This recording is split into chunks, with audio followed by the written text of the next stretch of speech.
KBS 열린 토론.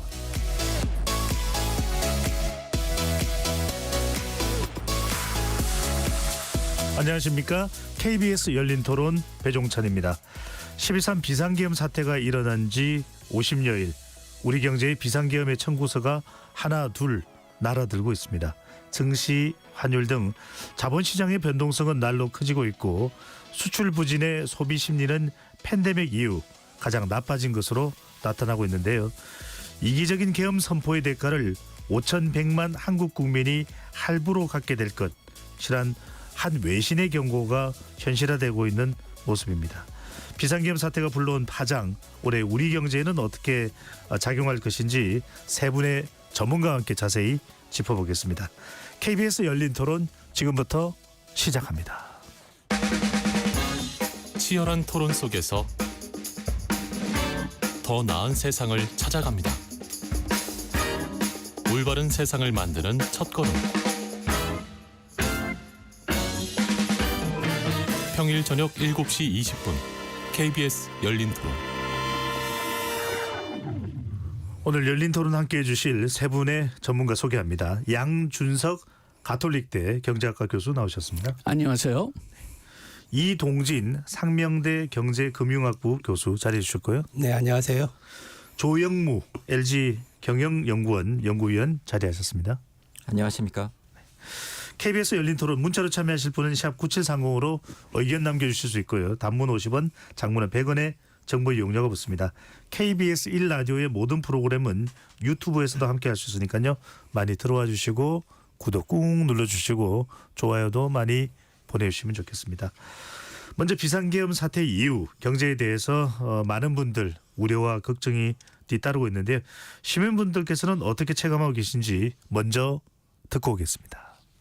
시국이 불안정하면 가장 먼저 외신을 타거든요. 외신에서 제일 먼저 오는 게 뭐냐면 국가 신용도가 떨어져 버리는 거예요. 국가 신용도가 한번 떨어져 버리고 나면 그것을 한 번 더 회복해서 올리는 데는요 한 10년, 20년 걸리는데, 내려가는 데는 수직 하강인 거예요. 국가 신용도가 떨어져 버리면 대외적으로 그 무역을 해야 되고 수출을 해야 되고 또 수입을 해야 되고 전체가 다 영향이 있는 거예요. 다가구, 상가 다 죽어 있어요. 일단 대출이 안 돼요. PF 대출이 막혔고, 그거 막히다 보니까 중소 특히나 지방에 있는 건설사들은 버티는 게 지금 현재 상황이에요. 미국 금리 뭐 어떻게 동결하네 뭐하네 우리나라 금리 뭐 내리네 하는데 지금 현재로는 피부로 저희들이 와닿진 않아요. 경제에 관련된 모든 정책이 다 불확실하잖아요. 정해져 있는 바가 없기 때문에 나라적으로도 도움이 되겠죠. 아무래도 금리가 인하가 되면 내수가 돌거나 자본이 돌기 시작하니까, 그러면 은행에 있는 자본이 밖으로 나오면 도움은 되겠죠. 금리 인하하게 되면 또 여러 가지 부작용들이 많기 때문에 미국의 어떤 트럼프가 취임하고 나서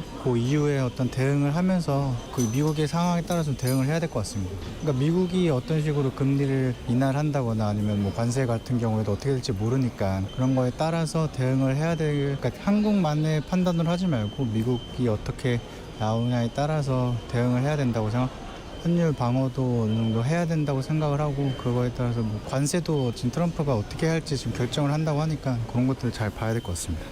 시민분들의 의견 어떻게 들으셨는지요? 12.3 비상계엄 사태가 우리 경제에 미친 충격파가 적지 않습니다.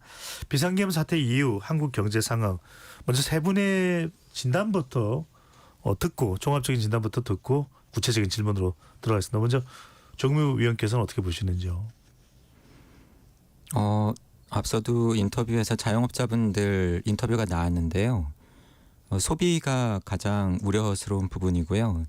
그리고 수출이 전반적으로 계속해서 둔화되는 추세이기 때문에 현재로서는 정부의 재정 지출 정도를 제외하면 경제 성장률을 높여줄 만한 부분이 뚜렷이 안 보이고 있는 상황이고요.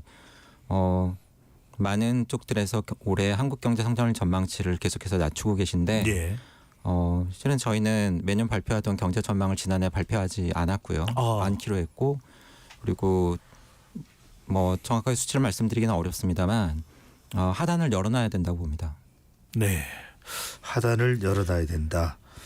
양 교수님 어떻게 보시는지요? 예, 지금 우리가 상당히 뭐 나쁜 상황에 있다는 건 다 뻔하지만은 장기, 중기, 단기 문제가 다 얽혀 있는 것 같습니다. 장기는 지금 우리가 10년, 20년 동안 잠재 성장률, 우리가 정상적으로 바라볼 수 있는 성장률이 계속 떨어졌어요.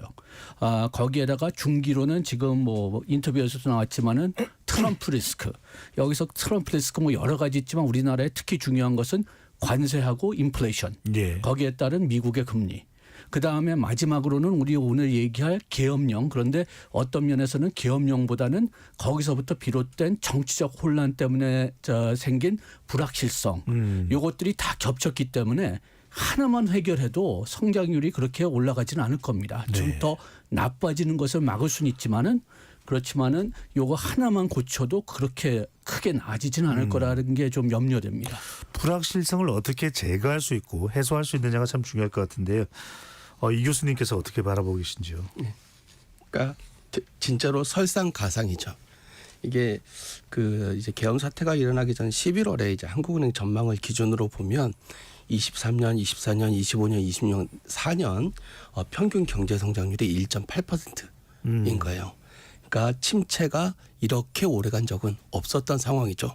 더더군다나 우리가 이제 반도체, 글로벌 반도체 호황이라는 굉장히 좋은 호재를 작년에 맞았음에도 이성적 표인데 이 상황에서 이 경제의 불확실성을 어마어마하게 키우는 이제 사태가 발생을 했기 때문에 네.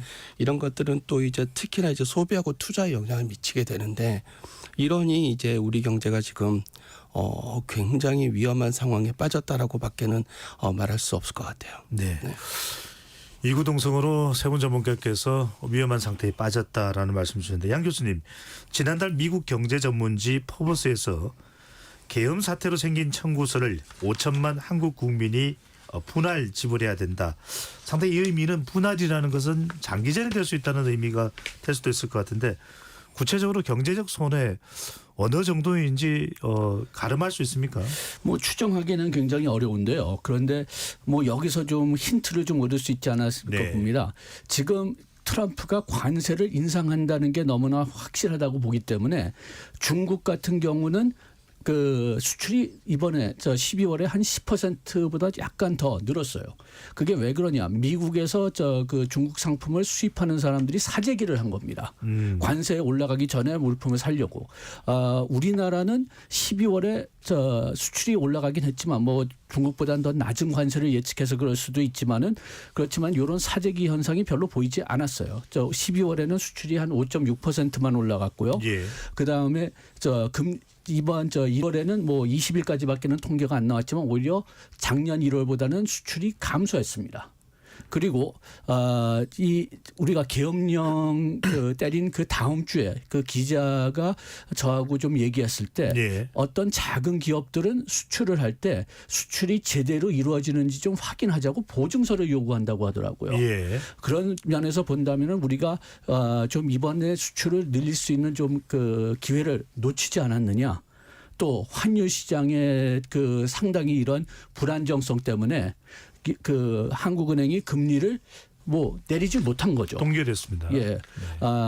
우리가 금리 역전을 생각하고 있지만은 그렇지만은 금리 역전이 뭐 한 몇 개월 전보다 최고 2%보다는 차가 2%포인트보다는 낮아졌단 말이에요. 그렇게 해서 금융시장이 좀 안정적이었으면 그렇게 불안하지 않았으면은 그때 금리를 내릴 수 있지 않았을까. 그렇게 생각하는데 너무나 상황이 지금 민감하고 환율 변동이 크기 때문에 그만큼 모험을 하기 싫었던 거죠. 네.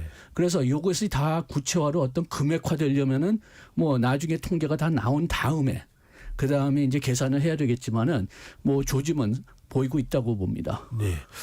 뭐 액수상으로는 집계가 안 될 수도 있습니다만 그 타격이 적지 않다 이 말씀 분명히 해주셨습니다. 세 분께 이 부분도 좀 여쭤봐야 될 것 같아요. 뭐 크기에 따라서 기업의 규모에 따라서 차이가 있을 수 있습니다만 어떤 분야가 가장 이 충격을 받는지가 또 우리가 확인을 해볼 필요가 있을 것 같은데 먼저 이 교수님 어떤 분야일까요? 그 이제 불확실성과 이제 관련해서는 이제 불확실성이 경제적인 불확실성이라고 얘기하면은 이제 앞을 내다볼 수 없는 겁니다. 예. 뿌해진 상황인 거죠. 그러면은 이제 어떤 효과가 나타나냐면은 이제 돈이 많이 드는 의사결정을 못 하게 돼요. 그러니까 기업 입장에서는 투자, 그 다음에 소비자 입장에서는 내구재나 부동산 구입. 이제 이런 부분들을 못 하게 되는 거죠. 그러다 보니까 이제 가장 크게 영향을 받는 것이 내구재 소비라든지 부동산 경기, 건설 경기 이게 영향을 받을 수 있고 또 설비 투자와 관련된 부분들 이런 산업들이 가장 먼저 충격을 받을 수밖에 없습니다. 지난해도 부동산 또 건설업은 상당히 어려웠습니다. 조 의원님 어느 분야에 우리 산업 전반에서 찾으라면 주로 어떤 분야가 될까요? 앞서도 말씀드렸지만 소비일 걸로 봅니다. 예. 지난해 통계를 보면 정치적인 이슈가 없었다고 하더라도 어차피 건설 투자는 계속해서 안 좋았습니다. 그래서 뭐 그게 없었다고 해서 특별히 좋았을 거라고 보지 않습니다. 수출은 한국은행 통계에 의하면 전년 동기 대비 수출 증가율이 가장 높았던 때는 의외로 23년 4분기입니다. 지난해는 지속적으로 수출 증가율이 적어도 한국은행의 이 통계 기준으로는 계속해서 증가율이 떨어졌습니다. 그러니까 뭐 그렇게 새로운 일도 아니라는 겁니다. 아주 느리고 미약하지만 민간 소비는 증가율이 조금씩 높아지고 있었는데 그것도 사실은 뜯어보면 우리나라 분들이 해외여행을 많이 가서 쓴 해외 소비가 늘어서지 국내 소비가 늘어났던 것도 아니긴 하지만 그래도 어쨌든 민간 소비 증가에 대한 기대감이 있었는데 그 부분에 대한 타격이 가장 컸을 걸로 보고 있습니다. 네. 민간 소비가 잘 안 된다는 것은 이런 경기 침체의 시대에 볼 수 있는 내수 진작도 잘 안 된다는 이야기가 될 수 있는데 특히 양 교수님은 어느 쪽 보십니까? 특히 이제 우리가 자동차 또 반도체, 철강이 됐든 석유화학이 됐든 석유화학 워낙 안 좋긴 했습니다만 좀 특정 분야가 더 영향받지 않을까요? 지금 현재로는 가장 타격받을 분야는 뭐 우리가 나중에 관세 얘기를 또 하겠지만은 자동차 분야가 아닐까. 지금 반도체 같은 경우는 뭐 부정적인 뭐 면도 있지만은 지금 AI 투자가 다시 또 활성화될 것 같게 보이기 때문에 반도체는 어떻게 뭐 살아날 겁니다. 다만 뭐 금년같이 그냥 뭐 잘 되지는 않을지 몰라도 그래도 뭐 어떤 치명적인 탄은 있지 않을 것 같은데 자동차는 여러 면에서 좀 상당히 어려울 것 같습니다. 미국에는 관세가 높아질 것으로 예상되고 그 다음에 또 중국의 어떤 그 수출이 늘어날 것으로 또 예상되고 예. 뭐 특히 EV 같은 분야들은요. 그렇기 때문에 그 자동차 분야가 좀 가장 큰 타격을 받지 않을까. 우리나라 그 큰 산업들 중에서는 그게 좀 염려되고 그다음에 석유화학 분야는 뭐 우리가 2년 전에 석유 가격이 굉장히 높았을 때는 거기에 덩달아서 뭐 수익도 높았었지만은 지금 석유 가격이 떨어지면서 또 중국에서 경쟁이 세지면서 또 역시 그 문제가 좀 커지고 있는데 뭐 요것은 뭐 굳이 뭐 단기적인 문제라고 볼 수는 없고 뭐 중기적으로 계속된 거니까요. 그러니까 좀 상당히 또 그쪽으로 어려울 거지만은 요게 뭐 계엄령 같은 단기 문제 때문인가 그것은 조금 좀 아닌 것 같고요. 예. 결과적으로는 정치적인 이 불안정성이 경제로 보면 이 대외 신인도입니다. 정치적 불안정성이 이 국가 신인도를 떨어뜨린다. 언뜻 이제 우리 청자분들께서는 어느 정도 영향을 줄까 잘 이 체감이 안 될 수도 있는 것이거든요. 교수님 보통 이런 경우에 이 국가 신인도를 평가하는 기관에서 어느 정도로 영향을 받습니까? 아니면 좀 영향을 받는다라고 이야기한 것이 좀 지나친 해석일 수 있는 겁니까? 제가 이제 처음쯤에 아마 처음에 했을 때, 그러니까 이게 너무 다이나믹하게 바뀌고 있어요. 예. 다이나믹하게 바뀌고 있는데 결론적으로 말씀드리면 지금은 심각해졌습니다. 지금 심각하게 말씀드릴 수 있고 처음에 이제 흐름을 보면은요, 계엄 사태가 발생했을 때 국회에서 바로 이제 해제 의결을 했지 않습니까? 속도가 굉장히 계엄이라는 큰 사건이 나는데 상당히 빠른 속도로 진정이 됐어요. 그래서 아마 그 바로 다음 날 이제 신평사 이제 S&P 같은 경우에는 신용 등급을 바꿀 현재는 이유가 없다 이렇게 했고요. 무디스하고 피치에서는 지금은 바꿀 이유가 없고 장기화되면 영향을 미칠 수 있다. 이렇게 됐었거든요. 예. 그래서 그때까지만 해도 문제는 이게 둘 중에 하나라고 생각을 했어요. 굉장히 빠른 속도로 불확실성이 사라지거나 아니면은 그 박근혜 탄핵 당시 정도로 지연이 되거나 이렇게 될 줄 알았는데 상황이 굉장히 빨리 바뀌었습니다. 이게 왜냐하면 첫 번째로는 그 우리 총리께서 헌법재판관 임명을 거절했지 않습니까? 그게 첫 번째 사건. 그에 대응해서 민주당이 탄핵을 했지 않습니까? 두 번째 사건. 세 번째 사건은 체포 그 영장이 나왔을 때 이게 그때 주가 엄청 올랐었잖아요. 신속하게 해결이 될 줄 알았는데 거절을 하면서 2주나 끌었어요. 그다음에 이번에 구속 영장이 청구되고 나서 법원에 이제 난동이 발생했지 않습니까?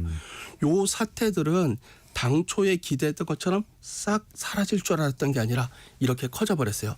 제가 들은 바로는 이제는 심평사들이 상당히 심각하게 지금 고려를 하고 있다라고 제가 들은 바로도 그렇고 네. 지금은 그럴 위협이 굉장히 커졌다라고 봐야 됩니다. 조금 좀 구체적으로 네. 말씀드리고 싶은데요. 신용평가기관이 평가하는 것은 우리나라 국채를 원금하고 이자를 제대로 제 시간에 갚을 수 있는가를 보는 겁니다. 그렇게 해서 계엄령 끝나자마자 이제 우리가 심평사에 물어봤을 때 아무 효과도 없을 거라고 얘기한 이유는 뭐 밤 늦게 계엄령 시작해서 새벽 일찍 끝났으니까 생산, 수출 전혀 영향 주지 않았어요. 누가 다친 것도 아니고 누가 체포된 것도 아니고 그냥 고스란히 끝났기 때문에 예. 우리가 그 국채는 이자를 갚는 데는 전혀 영향을 주지 않았어요. 그렇기 때문에 영향이 없을 거라고 얘기했는데 그런데 그 다음서부터는 지금 말씀하신 대로 정치적 문제가 굉장히 심해졌고 그것보다 더 심각한 것은 정부하고 그 법 절차 법안이 통과되는 그런 절차들이 거의 다 마비되는 것처럼 이제 보이기 시작했다는 거죠. 그렇게 해서 그 2018년이던가 그때 미국의 신용평가 등급이 내려갔을 때를 보고 또 작년에 프랑스 신용등급이 내려간 걸 보면은 뭐 갑자기 미국이 생산 여력이 줄었느냐 갑자기 프랑스가 GDP가 줄었느냐 그건 아니거든요. 다만 정치적인 혼란이 굉장히 심해가지고 자기네들이 돈을 받을 그 절차가 늦어질 수가 있다. 아니면 줄어들 수가 있다. 예. 그것 때문에 신용평가 등급이 떨어진 거예요. 그런데 우리나라도 그런 조짐이 보이기 시작한다는 거죠. 예, 조짐이 보이기 시작한다. 조 의원님, 그래서 최상목 근한 대행도 이제 부랴부랴 나섰습니다. 국가 신용 등급이 우대되니까요. 3대 신용평가사들과 최근에 두 차례 화상 면담을 가지면서 관리에 나섰다. 이런 이제 분석이 나오는데 이런 방식을 했을 경우에 신용평가사에서 좀 긍정적으로 판단하게 됩니까? 아니면 이렇게 관리를 하는 것 자체가 크게 효과가 없을 수 있습니까? 우선 저는 앞서 말씀해 주신 두 분보다는 좀 덜 걱정하는 것 같습니다. 예.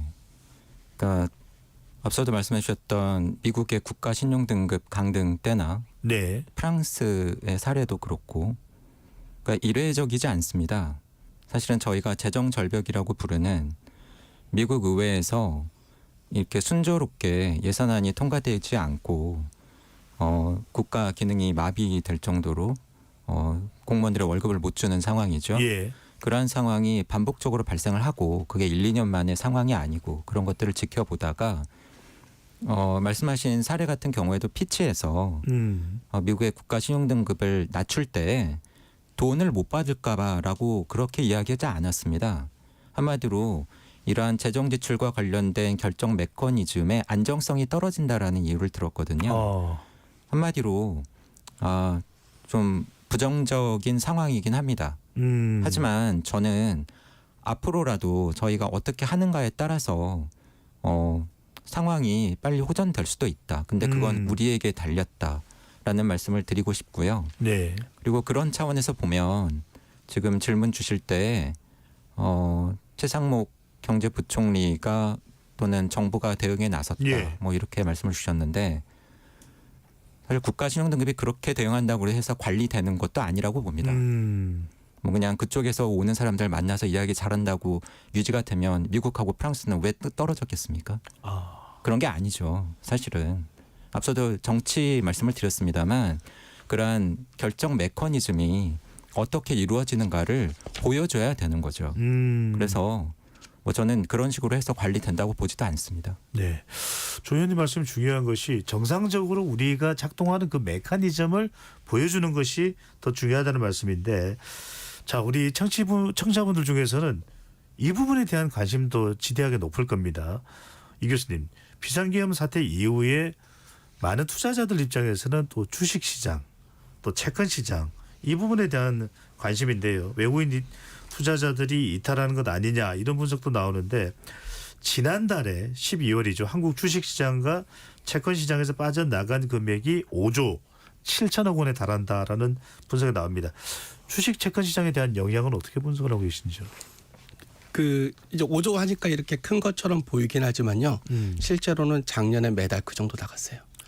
우리가 돈이 작년에는 우리가 돈이 계속 빠져나갔습니다. 주가가 엄청 떨어지고 환율이 1290원대에서 1400원까지 올랐잖아요. 그러니까 걱정은 그거죠. 그거를 제외하고도 지금 우리가 금융시장에 문제가 있었다. 예. 만약에 문제가 특별하게 없어서 자금이 안 빠져나가는 상황이었다면은 오히려 이번에 계엄 사태가 기회가 됐을 거예요.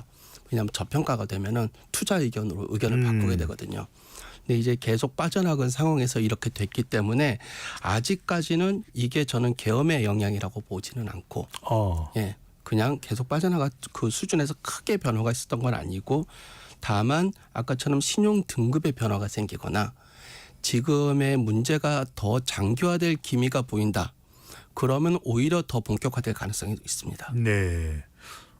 이 교수님은 비상계엄 사태가 우리 주식시장과 채권시장 또는 외국인 투자자 이탈의 직접적인 원인은 아니라고 말씀 주셨는데, 일각에서는 그래도 코리아 디스카운트가 되는 원인이 될 수 있다는 진단도 나오는데요.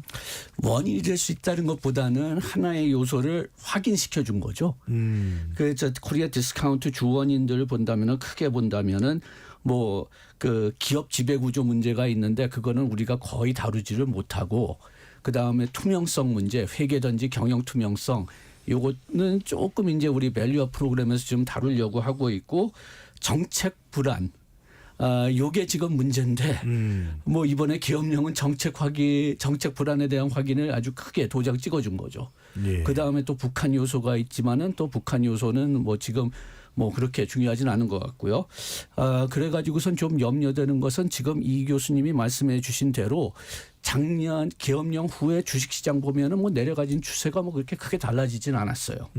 그렇지만은 지금 나간 돈이 다시 돌아오는 게 좀 시간이 더 걸리지 않을까 그런 염려는 좀 있습니다. 1월에 좀 돈이 돌아오긴 했지만은 지금 한번 나가면은 그러면은 그렇게 돌아올 이유들이 별로 많이 없거든요. 기업 수익성도 지금 계속 좀 낮고, 그 다음에 그렇다면 또 환율 차익으로 돈 벌 수 있느냐 이것도 아니고, 그러면은 굳이 왜 한국으로 돌아오느냐. 그렇게 해서 지금 그 계엄령에 대한 주식시장 그 피해는 그 추세보다는 얼만큼 돌아오는데 시간이 걸리느냐, 여기서 나타날 가능성이 클 것 같습니다. 이 부분이 중요하네요. 빠져나간 돈이 빨리 돌아올 수 있도록 하는 조치, 대응 이 부분인데, 조 의원님 어떻게 보십니까? 어떤 대응이 필요할까요?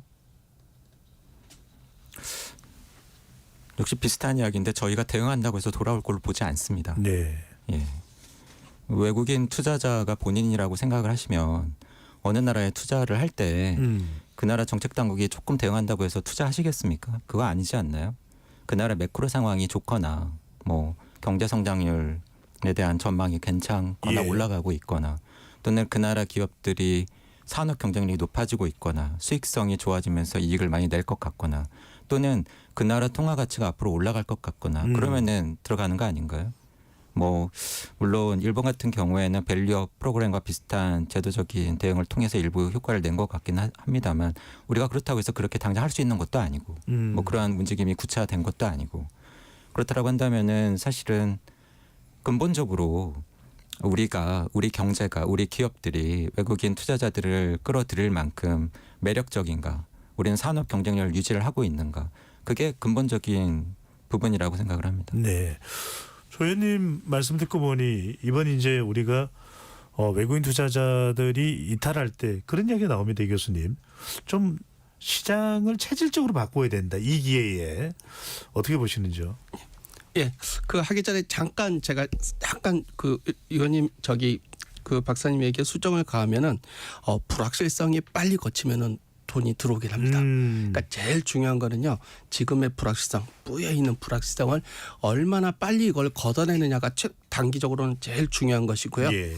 맞습니다. 그 체질 개선이 중요한데 예를 들어서 그거를 고민을 안 한 게 아닙니다. 지금 정부가 그래서 그 코리아 밸류업 프로그램이라는 것도 추진을 했죠. 그런데 재미있는 건 뭐냐면은 그 일본에서 한 거를 따라했는데 일본에서 밸류 프로그램 할 때 제일 먼저 한 게 뭐였냐면은 지배구조 개선이었어요. 누구나 다 알고 있습니다. 우리나라에서 디스카운트되어 있는 가장 큰 요인이 지배구조 개선이라는 거. 그것만 쏙 빼고 밸류 프로그램을 한 거예요. 그러다 보니 밸류 프로그램은 지금 가동이 돼 있어요. 11월부터. 근데 별로 달라진 게 없는 이제 그런 상황이 된 거죠. 그래서 근본적으로는 아까 우리 박사님 말씀하신 것처럼 체질 개선이 돼야 되는데요. 제 생각에는 한 두 가지 정도, 그러니까 주식시장, 금융시장과 관련한 두 가지 정도. 아까처럼 밸류 프로그램을 제대로 하려면은 지배구조 개선. 그 말은 무슨 말이냐면은 그 회사는 임원은 주주의 이익에 충실해야 된다. 요거를 명문화하면 다른 나라에서 그렇게 하고 있는 것처럼 그렇게 한다는 것. 그게 이제 가장 중요한 것 중에 하나고 두 번째는 그 우리나라가 외환 시장이 조금 선진화가 안 돼 있어요. 근데 그게 왜 안 좋냐면은 그 이제 여러 가지 이제 지수가 있습니다. 대표적인 지수가 이제 MSCI 지수라는 게 있는데 거기에서 우리나라가 선진국 지수에 못 들어가 있어요. 신흥국 지수죠. 그렇죠. 그거에서 가장 큰 문제가 너희들은 외환 시장이 선진화되어 있지 않다. 그거를 선진화하지 않으면 할 수 없다. 뉴질랜드 같은 조그마한 나라도 들어있는데 저는 그 두 가지 정도만 잘해도 돈은 많이 들어올 수 있을 거라고 봐요. 네, 양 교수님은 어떤 진단을 해주실 수 있을까요? 예, 저도 마찬가지입니다. 우리 코리아 디스카운트 문제가 지금 오랫동안 있는 거고, 그 다음에 우리나라 투자를 보면은 요건 외국인이든지 내국인들이 마찬가지인데 상당히 다른 선진국들 비해서는 단기적인 투자가 많다. 그래서 변동성이 많다. 그렇다면 우리가 장기적인 투자를 늘리고 좀 시장을 안정화시키려면은 지배 구조 개선이 확실히 있어야 됩니다. 예. 그런데 그러려고 하니까 우리나라 기존 어떤 산업 구조, 뭐 재벌 구조든지 아니면은 어느 정도 좀 그 외국에 의한 변동성을 막으려고 한 조치 때문에 보호받는 국내 투자자들, 이런 분들의 반발 때문에 고치지 못하는 거예요. 그러니까 어떤 면에서 본다면 우리가 이제는 선택을 해야 될 것 같습니다. 우리가 주식 시장을 진짜 그냥 선진화 시켜가지고서 진짜 선진 주식 시장으로 가지고 가고 싶으냐, 아니면은 그냥 이런 보호 조치를 계속하고 이런 산업 구조를 좀 유지하기 위해서 그렇다면은 주식 시장을 좀 희생하자, 그런 초이스를 할 때가 이제 거의 다 왔다고 봅니다. 네. 어떤 파급력가 올지에 대한 걸 예측한 다음에 선택을 뭐 양당 간에는 또 할 수밖에 없는 상황이 있을 수 있다라는 말씀 주셨고요. 자, 또 올해 상당히 우리가 주목하게 되는 게 바로 경제 성장률입니다. 아까 조 위원께서는 LG 경영연구원은 조금 이 예측을 하지 않았고 좀 열어둘 필요가 있다는 말씀이신데, 그래도 대략 그냥 뭐 오늘은 어디까지나 그 개인 의견이니까요. 조 위원님 판단에는 한 대체로 어느 정도로 예상을 하고 계시는지요?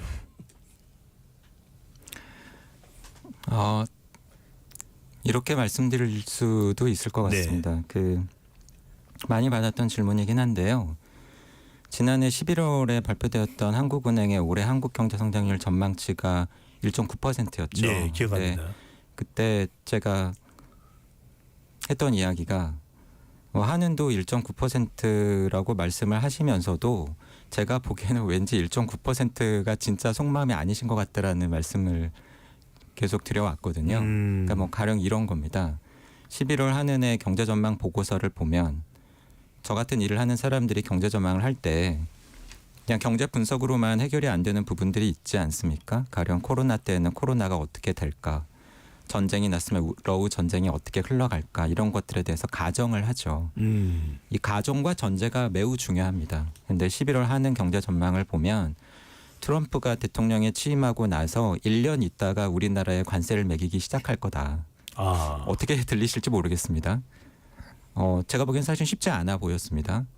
그리고 보고서 말미에 러우 전쟁이나 중동 전쟁이 빨리 끝나지 않으면 경제 성장률이 0.1%포인트 정도 더 떨어질 것 같고, 그리고 관세 전쟁이 만약에 심해지면 성장률이 0.2%포인트 정도 더 떨어질 것 같고, 어떻게 들리십니까? 저는 뭐 지금 현실화되고 있는 상황이나 또 한은의 보고서 말미에 붙어있었던 이러한 시나리오 분석이라고 불렸던 수치들을 예. 감안을 해보면 왠지 한은도 1.9%로 안 보시는 듯하다라는 생각을 했었고, 사실은 며칠 전이죠. 정상적이고 통상적이라고 한다면 분기에 한 번씩 경제 전망을 수정하시니까 올해 2월에 다음번 수정 경제 전망 수치가 나와야 되는데 예. 한은 블로그에서 뭐 물론 그 사이에 탄핵이 있긴 했지만 현재로서는 올해 한국 경제 성장률이 1.6이나 1.7 정도 될 것 같다라고 밝히셨거든요. 그러니까 뭐 그런 겁니다. 한마디로 애초에 좀 그 수치가 좀 높아 보였고, 그리고 앞서 말씀드린 한은의 분석 보고서에서는 뭐 계엄이나 탄핵 효과는 반영할 수도 없었죠, 시기상. 그런 것들을 감안하면 뭐 쉽지 않다. 그래서 앞서도 뭐 하단을 열어놔야 된다라는 말씀을 드린 겁니다. 이동진 교수님은 어떻습니까? 대체로 지금 국책 연구기관에서 나오는 전망치보다 비슷하게 보십니까? 낮게 보십니까? 또는 높게 보십니까? 그 이유는요? 예. 저는 낮을 거라고 생각을 해요. 그 생각을 하는 이유가 이제 보통 근데 이 전망을요. 예, 기관들이 다 전문 기관이지만 전망 뭐 연초 대비 연말 전망이 0.4%포인트 정도 떨어지는 건 일도 아닙니다. 흔히 있는 최근에도 계속 그러고 있고 이게 많이 틀리는데 중요한 건 스토리를 좀 봐야 되는 거예요. 예. 설명에 있는 스토리를 봐야 되는데 이번에 이제 한국은행이 1.9에서 1.6이나 7 정도로 될 것 같다 얘기하면서 일단 탄핵의 효과가 0.2%포인트 정도 될 거라고 했어요. 그게 어느 대충 이제 우리가 룰 오브 서브로 계산하면 어떻게 그 값이 나오냐면 한국은행이 아마 이제 지금 다음 주에 그걸 4분기 GDP를 발표하니까 11월에 GDP 전망할 때 0.4였는데 이번에 0.2로 나왔나 봐요. 그게 한 1조 1천억 정도 되는데요. 그럼 1조 1천억 효과가 서서히 6개월 동안 사라져서 6개월이 지나면은 이제 예전으로 돌아간다. 요렇게 하면 1.7 정도 나옵니다. 0.2% 효과가 있는 거예요. 그래서 지금의 가정은 12월 달에 효과가 제일 극대화됐고 요거는 점진적으로 사라지는 다소 낙관적인 가정에 저는 근거해서 0.2라는 숫자가 나왔다라고 생각을 하고요. 그게 첫 번째고, 두 번째는 최근 동안 기관들의 그 전망이 반복된 게 있어요. 특히나 세업이 내수와 관련해서 어떻게 하냐면은 지금은 안 좋은데 한 하반기 가면 좋아질 것이다. 하반기는 안 좋은데 상반기 가면 좋아질 것이다. 계속 전망을 했는데 계속 틀렸습니다. 지금도 11월에 그 스토리가 뭐였냐면은 상반기에는 내수 소비 같은 게 안 좋지만 하반기엔 회복될 거다. 1월 2일 날 정부가 경제정책 방향할 때 전망도 똑같았어요. 상반기는 안 좋다가 하반기는 좋아질 것이다. 과연 그럴까? 혹시 이번에도 똑같은 게 반복되지는 않을까? 저는 하반기에 좋아진다는 근거는 아직 잘 못 찾았어요. 일단 어디까지나 전망이기 때문에 또 어떤 상황이 벌어질지는 모르겠고요. 양 교수님, 이렇게 궁금한 게 있습니다. 이런 경제 성장 전망, 어떤 일정한 공식 또 기간마다 차이는 있을 텐데 이럴 때 어떤 변수가 경제 지표가 제일 중요한 겁니까? 가장 뭐 중요한 것은 우리나라 같은 경우는 소비하고 수출이겠죠. 왜냐하면 소비가 이제 우리나라 경제 거의 50% 차지하고 또 역시 수출이 40% 차지하고, 그렇지만 또 여기에 수입이 또 역시 거의 또 40%긴 하지만은 수입은 어떤 면에서는 예측하기가 좀 더 안정적이니까요. 그래서 소비하고 수출이 가장 중요한 숫자라고 볼 수가 있겠는데, 그런데 지금 우리가 계속 얘기하고 있지만은 소비는 뭐 계엄령 없이도 큰 타격을 받았는데, 그런데 계엄령 때문에 더 타격을 받았고, 그 다음에 그러면 소비가 진짜 그냥 뭐 나중에 올라갈 수가 있는가? 그 가망성이 지금 자꾸만 안 보인단 말이에요.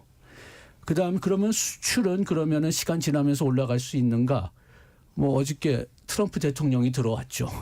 그런 상황에서는 수출이 뭐 크게 올라갈 거다 역시 보기가 좀 어려우니까. 그렇다면 남은 거는 이제 뭐 국내 투자인데 국내 투자는 오랫동안 IT 산업만 비교하면은 투자가 그렇게 높지 않고 최소한도 투자 양을 본다면은 우리나라가 1인당 자본은 굉장히 많은 편이에요. 펜 월드 테이블이라는 데 보면은 거기서 계산해 보면은 우리나라 1인당 자본이 한 미국의 94%입니다. 예. 물론 그 별로 소용없는 자본도 꽤 있겠지만 뭐 부동산이라든지 부동산, 그런 것도 네. 있겠지만은 그렇지만은 그렇게 그 1인당 자본이 많은 상태에서 또 우리나라 경제 그 효율성, 그 생산성이 계속 줄어드는 상태에서 투자가 크게 일어나진 않을 것 같고 우리가 지난 뭐 2008년 이후에서도 봤지만은 금리가 그렇게 낮은데도 뭐 어떤 때는 실질 금리는 완전히 마이너스로 떨어진 적도 있었지만은 투자가 별로 올라가지 않았죠. 예. 그 이유를 물어보면은 수요가 없는데 소비가 없는데 무슨 투자냐. 그렇게 얘기하니까 금리는 그렇게 좋게 보이지 않는 거죠. 이런 상황에서 금리를 어떻게 하느냐도 상당히 이 경기에 영향을 줄 수 있습니다. 대체로 이제 우리가 금리를 내리면 경기 활성화를 위한 조치다 이렇게 설명을 하게 되는데 한국은행은 금리 인하 가능성이 상당히 유력시 점쳐지는 전망이 나오는 가운데 동결했습니다. 이 교수님, 그 배경 뭐라고 봐야 될까요? 그러니까 지금 작년부터 한국은행이 이제 계속 딜레마에 빠졌어요. 그러니까 뭐냐면은 작년 초에는 금리 인하 여건은 충분히 됐는데 예. 그때는 가계부채가 이제 그 발목을 잡았습니다. 금융 안전성. 그러니까 그때 이제 DSR을 조기 시행을 정상대로 시행을 했으면 괜찮았을 텐데 정부가 그거를 연장시키면서 가계부채로 인한 금융 불안전성 부담이 되니까 또 금리를 계속 미뤄왔단 말이죠. 내년부터는 이제 올해부터는 이제 정부가 이제 DSR을 보다 강력하게 시행을 하고 있겠다니까 이제 그 부분에서 좀 줄어들었는데 이제는 환율이 이제 나타나 버린 겁니다. 그러니까 지금 요번에 아마 이제 기자 간담회를 하면서 이제 이창용 총재께서 이런 말씀하셨어요. 우리 원래 물가 안정 목표지만 인테그레이트 팔러시 프레임워크가 중요하다. 무슨 말인가요? 인테그레이트, 그러니까 다 종합한 팔러시 그 정책 그 프레임워크가 중요하다. 다 보겠다. 이 얘기를 한 거거든요. 그래서 예전에는 그냥 뭐 물가만 보겠지만 지금은 그렇게 볼 수 있는 상황이 아니라 전부 다 보겠다. 이렇게 말씀을 하신 거고 특히나 지금은 환율이 굉장히 부담이 되고 있습니다. 그런 상황에서 고민 끝에 이번에는 금리를 동결하지 않았나 그렇게 생각을 하고 있어요. 물론 한국은행의 금리 결정은 금융통화위원회도 거쳐야 되고 뭐 개인 결정은 아닐 겁니다. 조 위원님은 이번 동결 결정 어떻게 평가하시는지요? 내리기 어려웠을 겁니다. 제가 참여하고 있는 폴이라고 하는 예. 전문가들을 대상으로 한 일종의 투표 같은 건데 거기에서 사실 의견이 엇갈렸었고요.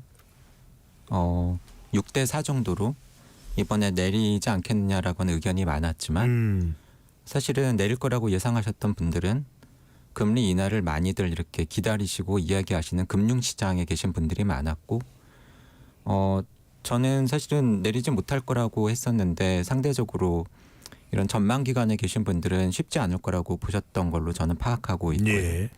근데 왜 쉽지 않다라고 왜 동결할 것 같다고 말씀을 드렸냐면 원달러 환율이 많이 올랐기 때문이죠.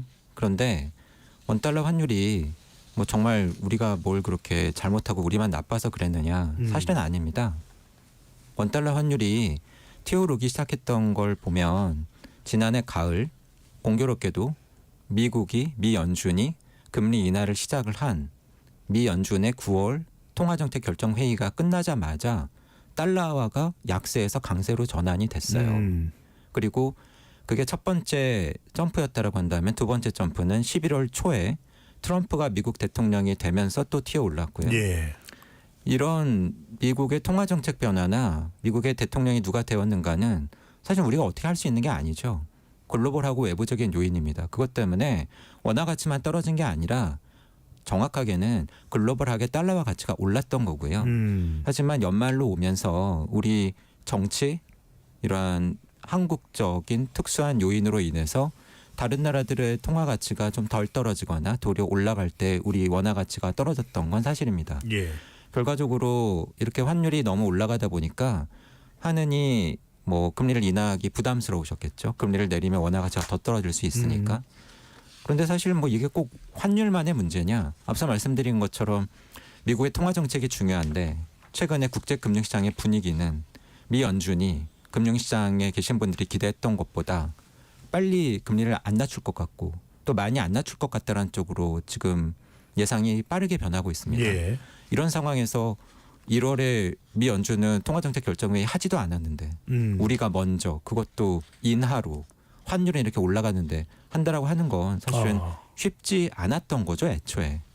예, 그런 면에서 보면 한은의 결정은 어떻게 보면은 뭐 어려움의 결과라고 볼 수가 있고. 불가피한 선택. 네.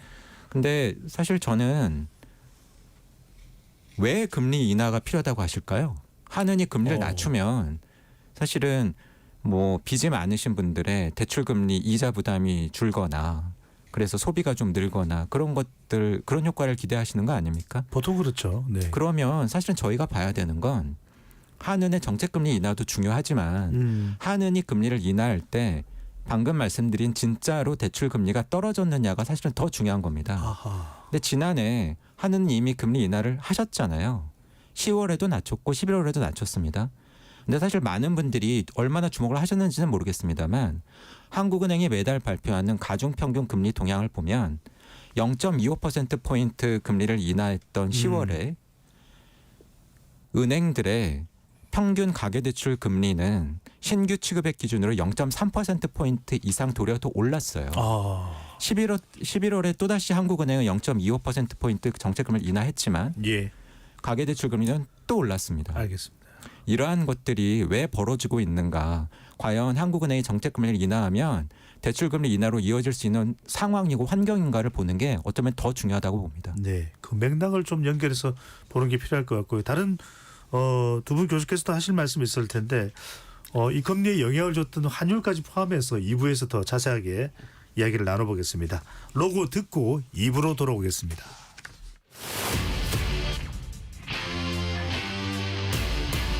토론에 정답은 없습니다. 토론이 세상을 바꿀 수도 없습니다. 하지만 질문은 새로운 세상을 만들 수 있습니다. 질문으로 올바른 세상을 만드는 첫걸음 KBS 열린 토론.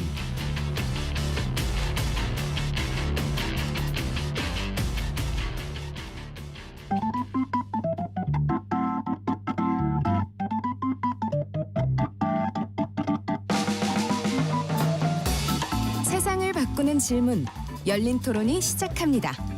KBS 열린 토론은 언제나 열려 있습니다. 단문 50원, 장문 100원의 유료 문자 샵 9730 그리고 KBS 어플리케이션 콩으로 여러분의 의견을 남겨주세요. KBS 열린 토론 2부 이어가겠습니다.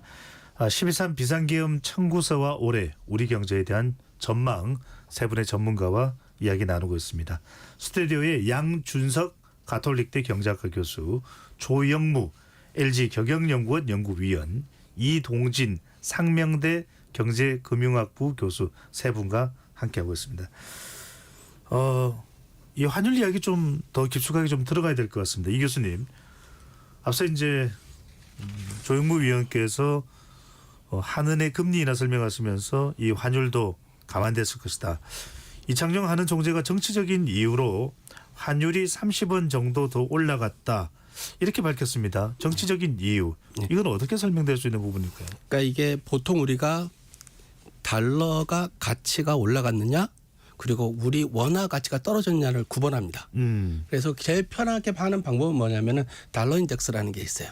그 이제 달러의 가치를 나타내는 건데 달러 인덱스가 현재 기준으로 본다면은 12월 들어서 그 달러 인덱스가 상승한 기준으로 보면은 현재 환율이 이게 요 며칠 사이에 엄청 떨어져가지고 그 트럼프 재임하고 나서 그렇지만 1,430원에서 1,450원 정도. 그러니까 이 정도가 아마 이제 그 우리나라 그러니까 원화 가치 하락 요인을 제외한 그 달러와 가치 상승 요인이라고 볼 수 있을 것 같고요. 예. 여기서 넘어가는 부분들은 이제 국내 요인에 따라서 원화 가치가 아까 다른 나라의 가치는 안 변했는데 우리나라 통화 가치만 떨어진 셈이 되는 거죠.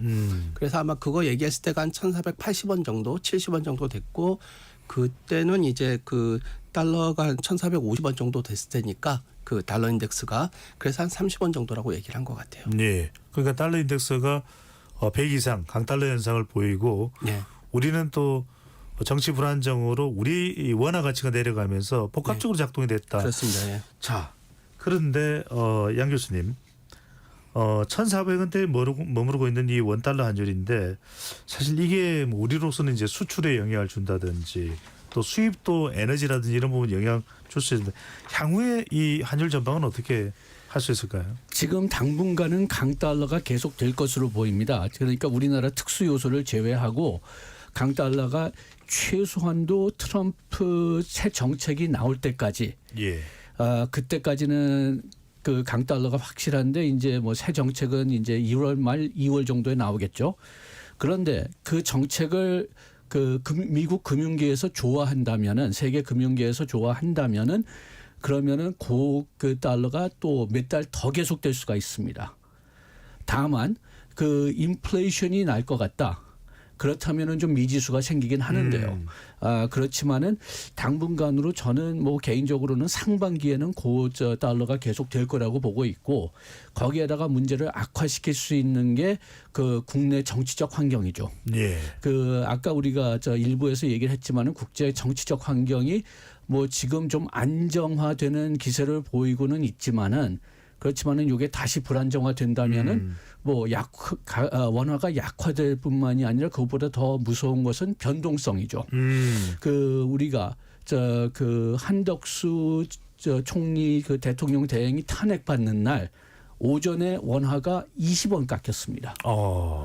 그러니까 엄청난 차이죠. 그 거의 뭐 외환 위기 때나 볼 수 있는 만큼 오전에 바뀌었는데 다행히도 오후에 잡혔어요. 예. 그리고 또 연준 그 12월 금융 그 FOMC 회의를 했을 때 한 8월인가 바뀌었습니다. 그렇기 때문에 이게 좀 무서운 것은 변동성이 일어났는데 그걸 잘 잡지 못하면은 그걸 또 걷잡을 수 없게 될 수가 있거든요. 예. 그렇기 때문에 그 변동성도 역시 상당히 좀 유의를 해야 된다. 그래서 이번에 그 한은에서는 그 금리를 동결시킬 수밖에 없지 않았느냐 좀 그런 생각이 듭니다. 네. 우리가 이제 이 환율 관련해서는 10원, 20원 이야기하니까 듣는 분들이 사실 그건 뭐 대수야 이렇게 생각하실지 모르겠는데 이게 이제 원달러, 1달러 대비이기 때문에 상당히 실제 금액에 따라서 큰 영향을 미칠 수 있다는 것인데 앞서 이제 이 교수님이 그 말씀하셨어요. 트럼프 취임이 되는 취임식을 하는 그 무렵점에서 요 며칠 새 좀 환율이 안정적이었다. 이 기조로 그대로 갈까요? 아니면은 앞으로 많은 변수들이 있으면 조금 이따가 이제 이야기를 하겠습니다만 관세 정책에 대해서 어떤 발언을 하느냐. 환율이 다시 출렁일 가능성 어떻게 보시는지? 지금은 그렇죠. 지금은 이제 당초에는 이제 취임식 때 관세 얘기가 나올 건 줄 알았는데 그게 안 나왔다는 이제 영향이 좀 더 크게 작용을 해서 그 원달러 강세가 조금 이제 떨어진 건데요. 요번에 왜 그 트럼프가 취임하고서 행정명령들 굉장히 많이 서명을 했지 않습니까?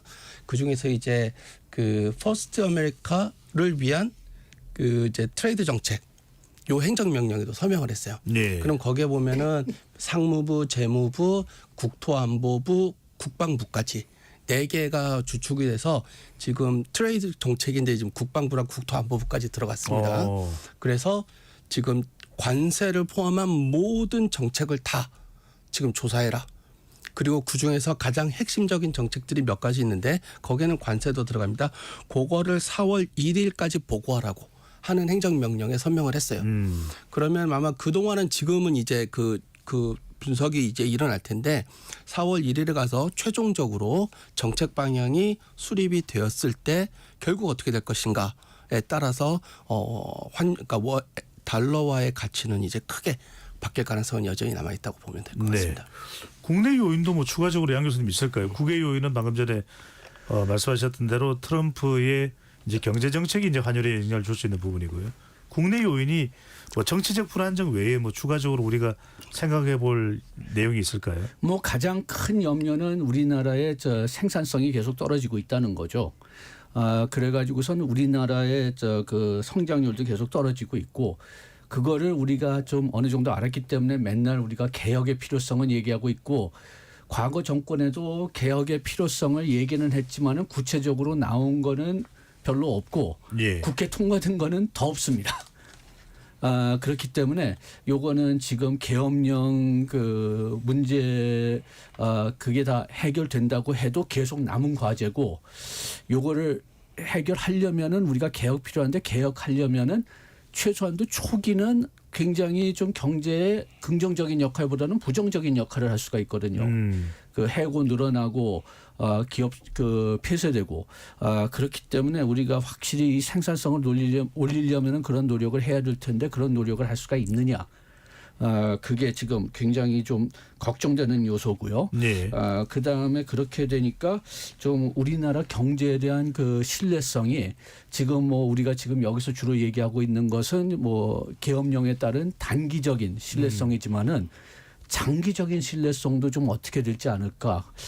그게 좀 염려됩니다. 저기 그 어떤 특정 기업 얘기하기는 좀 이상하지만은 네. 그렇지만은 지금 삼성전자 같은 경우는 지금까지 우리가 어떤 면에서는 가장 우리나라가 세계적으로 내세운 기업인데, 이번에 HBM 그 반도체에서 기회를 놓친 다음에는 상당히 거기에 대해서 뭐 국내적 해외적으로도 그러면 이제 삼성전자가 가지 않았느냐, 좀 그 이제 지나가지 않았느냐, 좀 그런 염려가 많이 있는데, 확실히 그 우리나라 기업들이 다시 그 회복할 수 있다는 것을 보여주지 않으면은, 그러면은 장기적으로는 우리가 계속 설당이 좀 떨어질 것 같습니다. 네.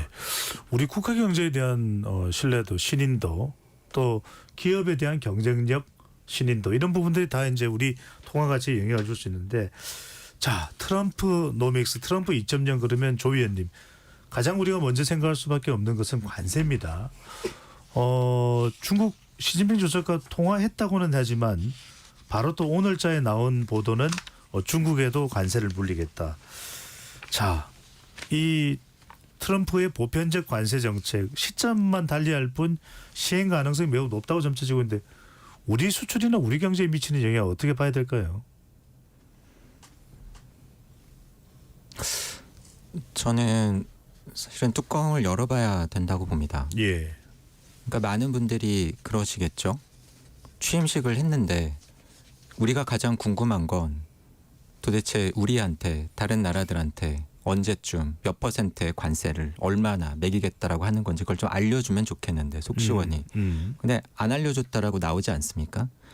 그런데 그건 애초에 조금 기대가 과했다라는 생각이 혹시 안 드시나요? 그렇지 않습니까? 대통령 취임식은 내가 대통령이 되고 나서 미국을 어떻게 위대하게 만들지 그러한 커다란 비전과 이상을 제시하는 자리인데, 어떻게 보면은 너무 디테일하죠. 어느 나라에 대해서 언제쯤 몇 %의 관세를.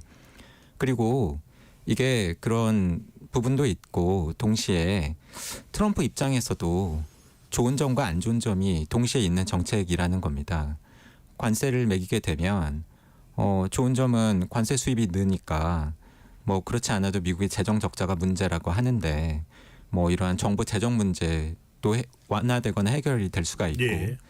또 관세를 내기 부담스러운 외국 기업들이 미국 안에 공장을 짓고 투자를 늘리면 미국 경제 또 좋은 점도 있고, 그렇게 미국 근로자들이 바라는. 근데 또 안 좋은 점도 있지 않겠습니까? 당연히 뭐 수입 물가가 오르면서 소비가 가장 중요한 미국 경제에 타격이 생길 수도 있고, 또 관세를 매기면 또 다른 나라들, 특히 중국이 가만히 있겠습니까? 반드시 보복 관세를 매기면서 미국의 농산물이든 미국 수출에 또 타격이 생길 수도 있고. 그래서 저는 사실은 이건 어떻게 보면 미국 트럼프 입장에서는 전가의 보도 같은 거죠. 마음대로 휘두를 수 있는 거죠. 핑계는 다양하죠. 이미 멕시코와 캐나다에는 우리가 보면 어떻게 좀 황당해 보이는, 우리한테 마약 수출하잖아 너희. 그리고 불법 입국자 들어오는 걸 왜 너희가 안 막아줘? 이런 이유를 들면서 관세를 매기지 않습니까? 예. 다른 나라들한테도 그럴 수 있는 거죠. 왜냐하면 미국은 세계에서 가장 큰 소비 시장이고, 시장의 사이즈도 크지만 그만한 또 힘도 있고 군사력도 갖추고 있고, 뭐 굉장히 마음대로 휘두를 수 있는 수단이지만 트럼프로서는 또 부담스럽고 걱정스러운 또 부분도 있기 때문에 앞으로 미국의 물가 상승률, 미국의 경제 성장률, 다른 나라들의 뭐 대응, 내가 요구하는 걸 얼마만큼 들어주나 그런 걸 보면서 하겠죠. 그렇다 보니 어떻게 보면 트럼프가 관세와 관련된 청사진 또는 네. 플랜을 제시를 안 해주는 게 아니라 애초에 없을 수도 있다고 봅니다. 어떻게 하는가를 보면서 하겠어. 미국의 경제가 어떻게 흘러가는가를 보면서 하겠어. 이럴 가능성도 있다고 보는 거죠. 네. 그렇다고 한다면 사실 우리로서는 이럴 때 사실 대응하기가 굉장히 어렵죠. 가장 어렵죠. 누가 나를 때리려고 하는데 언제 때릴지 모르면서 계속 겁만 주면 사실은 더 불안하지 않습니까? 그러니까 어쩌면 트럼프가 노리고 있는 것일 수도 있죠.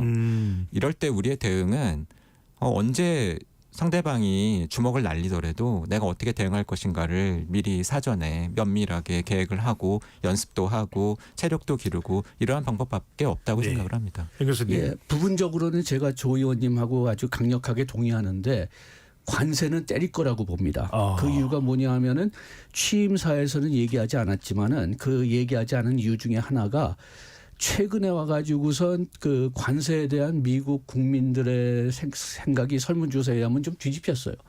그래서 관세를 올리지 않는 게 좋겠다고 하는 국민들이 뭐 최소한도 그냥 최근에 나온 설문조사에는 50% 이상 나온 적이 있습니다. 예. 그렇게 된다면은 지금 그 트럼프가 그냥 자기가 관세 올리고 트럼프도 그 대통령 선거된 다음에는 인플레이션이 올릴 수 있다는 걸 인정했거든요. 그렇기 때문에 이걸 강조하지 않은 이유는 확실히 있는데 그렇지만은 그 취임사를 잘 들어보시면은 거기서 그 우리나라는 지금 뭐 대외 수입국이라고 지금 번역하고 있는데 External Revenue Service를 새로 만들어 가지고 네네. 거기서 관세를 걷는다고 했어요. 그런데 요 External Revenue Service 영어로 하면은 되게 재미있는 게 뭐냐 하면 대외 관세청 같은 건가요? 그게 지금 관세청은 있죠. 커스텀스가 있는데 예. 이 대외 수입청이라고 하는 데가 재밌는 게 미국의 국세청 이름이 내부 수입청입니다. Internal Revenue Service. 그리고 선거운동할 때 관세를 통해서 소득세를 없애거나 아니면은 크게 줄일 수 있다고 얘기했거든요. 그러니까 이렇게 주는 어떤 암시하는 것은 좀 그 관세를 많이 걷어가지고선 여러분들 세금을 좀 깎아줄 수 있지 않겠느냐. 요거를 좀 암시해 준 것 같습니다. 또 관세를 그 구체적으로 얘기하지는 않았지만은 여기서 맥킨리 대통령을 얘기했어요. 이게 최근 미국 그 언론 보도를 보면은 지금 트럼프 대통령이 맥킨리 대통령을 되게 존경한다고 나오는데 네. 뭐 그 이유는 여러 가지 있습니다. 뭐 파나마 운하도 여기에 관련돼 있고 그 다음에 또 맥킨리 대통령이 암살당한 것도 있는데 그렇지만은 또 맥킨리 대통령이 왜 또 유명한 관세를 최고로 올린 대통령입니다. 그래서 뭐 구체적으로 관세는 얘기하지 않았지만은 지금 알래스카에 옛날에 마운트 맥킨리라고 하는 그 산이 있었는데 예. 오바마 정권 때 이 이름을 공식적으로 그 원주민 이름으로 바꿨는데 이 원주민 그 데날리 산을 이름을 다시 맥킨리 산으로 바꾸겠다고 하면서 이 사람이 뭐 관세를 많이 올렸다는 얘기까지도 했어요. 네. 다만 자기가 관세를 올리겠다는 얘기는 안 했죠. 그 다음에 네. 뭐 마지막으로 한 가지만 더 말씀드린다면은 지금 우리가 캐나다, 그 멕시코, 그 다음에 또 중국 얘기를 했는데 그렇습니다. 이 당선인 시절에 엄포를 놨어요. 예. 그런데 캐나다하고 멕시코는 뭐 지금 얼만큼 이게 실현될지는 기다려 봐야 되겠지만 2월 1일서부터 25% 관세를 매긴다. 이렇게 얘기했는데 중국은 2월 1일서부터 10% 관세를 매긴다고 했어요. 예. 그래서 그게 뭐 어떤 협력 그 전략일지는 모르겠지만 하여튼 일단 오히려 친한데도 높이 올리고 그다음에 아까 조 의원님이 말씀드렸지만 그 이유는 뭐 마약 문제 네. 또 그 불법 이민 문제 멕시코는 이게 맞을 수 있습니다. 바이든 정부 때 그 미국 그 정부 사이트 들어가면은 뭐 불법 이민이든지 마약이 좀 꽤 많이 멕시코에서 넘어왔어요. 캐나다는 이런 문제가 없었습니다. 네. 없었다기보다는 크게 뭐 흘러오고 있다는 그런 알겠습니다. 근거가 전혀 없었어요. 예. 아주 양 교수님께서 구체적으로 말씀해 주시면 이 교수님 결과적으로는 이 부분이 중요한 것 같아요. 그러니까 어떻게 관세를 매길지 이 예측 불가하는 것도 우리한테 상당히 부담이지만 매길 가능성이 높은 고액의 이 관세를 매길 가능성이 높은 멕시코나 또는 중국이나 캐나다의 경우도 우리 수출, 우리 산업하고 연계가 돼 있습니다. 자, 이 부분에 대한 영향 또 어떤 대비가 필요할까요? 그러니까 미국이 관세를 매기면은, 그러니까 다 똑같이 관세를 매기면은 전반적으로 수출이 위축이 되는 그런 부정적인 효과가 있을 거라고 예. 보고요. 다만 이제 지금은 상황이 조금 1차랑은 조금 다른 게 중국은 지금 희토류로 우리는 보복을 하겠다라고 공언을 했는데 과거보다 훨씬 더 광범위하게 들어가겠다고 하고 있습니다. 이유는 보복할 수 있는 거를 법제화를 했어요. 과거처럼 당하는 상황은 아니에요. 굉장히 혼란스러워지는 상황인데 이제는 우리나라 같은 경우에는 이 상황에서 어떻게 대응하느냐에 따라 가지고 득이 될 수도 있고 실이 될 수 있는 상황이 지금 있는 상황이 됐어요. 예. 그러니까 조금 다른 게 바이든은 이게 가치 동맹이지 않습니까? 우리는 한 팀이니까 같이 가야 돼. 트럼프는 그런 건 아니거든요. 우리나라에 도움이 되는 것만 하겠다라는 거니까 실제로 우리의 보폭은 조금 더 자유로워질 수도 있어요. 그리고 17년 트럼프 당시를 보면은 실제로 우리가 대미 무역은 수출은 늘었습니다. 트럼프 집권 기간에. 그런 것들도 고려할 때 결국 우리나라가 어떻게 하느냐 이런 부분들이 더 중요해진 상황이다. 저는 이렇게 볼 수 있을 것 같아요. 조 의원님 한편으로는 트럼프 2.0의 어떤 정책들은 우리에게 또 도움이 될 수도 있는 거 아닌가. 많은 사람들이 트럼프 시대를 위기로 보는 경향이 있는데 좀 기회로 볼 수도 있지 않을까요? 금융시장이 사실 현명하죠. 돈을 쫓아서 가장 빠르게 움직이지 않습니까? 활용할 수 있는 거의 모든 정보를 활용하려고들 하시죠. 예. 그런 돈이 왜 미국으로 몰리고 미국의 테크 기업을 중심으로 해서 주가가 그렇게 많이 오르겠습니까? 그리고 왜 많은 경제 전망 기관들이 최근에 올해 그리고 향후 미국 경제 성장률 전망치를 높일까요? 저는 다 이유가 있다고 봅니다. 단기적으로는 앞서 말씀드린 관세 부과라던가 또는 불법 입국자의 추방 같은 것들이 가계 소비나 또는 미국 노동시장에 타격을 주면서 미국 경제에 부담으로 작용할 수도 있겠지만 예. 일론 머스크를 앞에 두고 지금 추진하고 있는 친기업 정책, 규제 완화, 투자 활성화 이러한 정책들이 효과를 낼 거야. 정부가 강력한 정책적인 의지를 가지고 드라이브를 걸고 있어. 이러한 부분에 대해서 기대감이 높은 거죠. 그렇다라고 한다면 그 결과로 미국의 경제 상황이 당초 예상했던 것보다도 더 좋아진다라고 한다면 앞서도 말씀드렸지만 세계에서 가장 큰 소비 시장이기 때문에 수출이 중요한 우리 경제로서는 저는 그렇게 나쁜 상황은 아니라고 봅니다. 예. 오늘 저희가 트럼프의 관세에 대해서 이야기를 하고 있고 많은 걱정이 있는 것은 저도 알고 있습니다만 사실 이 말씀을 드리고 싶어요. 트럼프가 지금 두 번째 대통령을 시작하지 않았습니까? 근데 만약에 트럼프가 첫 번째 임기 때 대통령을 하지 않았으면 지금 한국은 정말 더 좋을까요?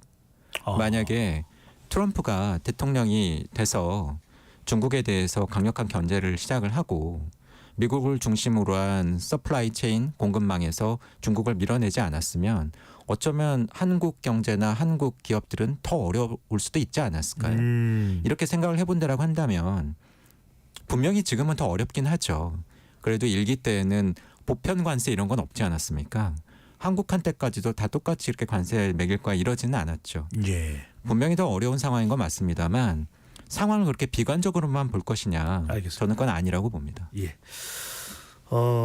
기회가 될 수도 있다 이런 말씀 분명히 해주셨습니다. 참 기회가 되기 위해서는 우리 지금 현재의 불확실성 속에서 어떤 대응을 또 정부나 기업이 하는 것이 중요할 것 같은데 두 분 교수님께는 그 방법이 무엇일지 어떻게 생각하시는지 한 1분 30초씩 시간을 드리고 오늘 토론을 마무리할 겁니다. 먼저 양 교수님부터요. 예, 먼저 트럼프 대응하는 데는 우리가 지금 특히 좀 정부 위주로 생각하는지 몰라가지고 우리 동맹 관계를 생각해야 된다든지 우리나라가 그 피해를 크게 받을 거다 생각하다든지 그런 전략을 취하려고 하는 것 같은데 그거는 소용이 없다고 생각합니다.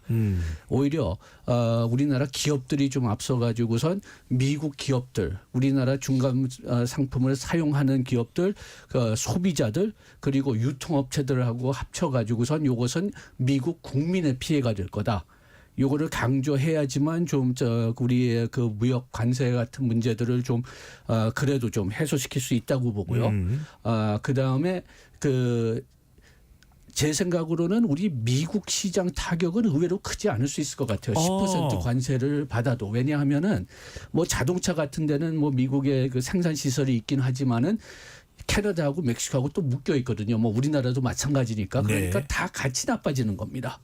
그런데 또 반도체 같은 경우는 미국의 생산 시설이 별로 없어요. 그렇기 때문에 우리나라 보고 투자해달라는 거잖아요. 그렇게 해서 우리나라의 대미 수출은 관세가 부여돼도 그렇게 크게 나타나지는 않을 수 있지만은 제3시장이 걱정되는 거죠. 중국에 진짜 60% 관세를 때린다면은 중국은 미국 시장의 경쟁력이 많이 떨어지니까 제3시장에 수출을 하려고 할 거고 그렇다면 우리가 제3시장에서 받는 피해가 더 클 수가 알겠습니다. 있고요. 이런 다양한 변화들이 예상되는데 이 부분에 대한 좀 기민한 대응 필요하다는 말씀을 강조해 주셨습니다. 이 교수님은요? 단기적으로는 지금 정부의 협상력이 제일 중요합니다. 트럼프는 최고의 협상가라고 해요. 지금도 60% 때려놓고서 마지막에는 저희 관세율도 낮추지 않습니까? 정부의 협상력이 중요한 거고 두 번째는 지금 우리는 제일 중요한 게 우리 통상 체계가 지금 변하고 있어요. 그거에 우리가 잘 맞춰 적응했느냐? 좀 최근에는 그렇지 않다라고 봐요. 지금 우리가 통상 시스템을 전환할 때를 고려해야 되는데 크게는 이제 두 가지입니다. 우리가 중국과의 관계가 바뀌었어요. 중국은 예전에 우리가 이제 중간재료 수출하면 거기서 최종재를 만들어 가지고 하는 협력자적 관계였지만 지금은 중국의 신삼양 정책은 우리와 직접적으로 경쟁 관계에 서겠다라고 되는 겁니다.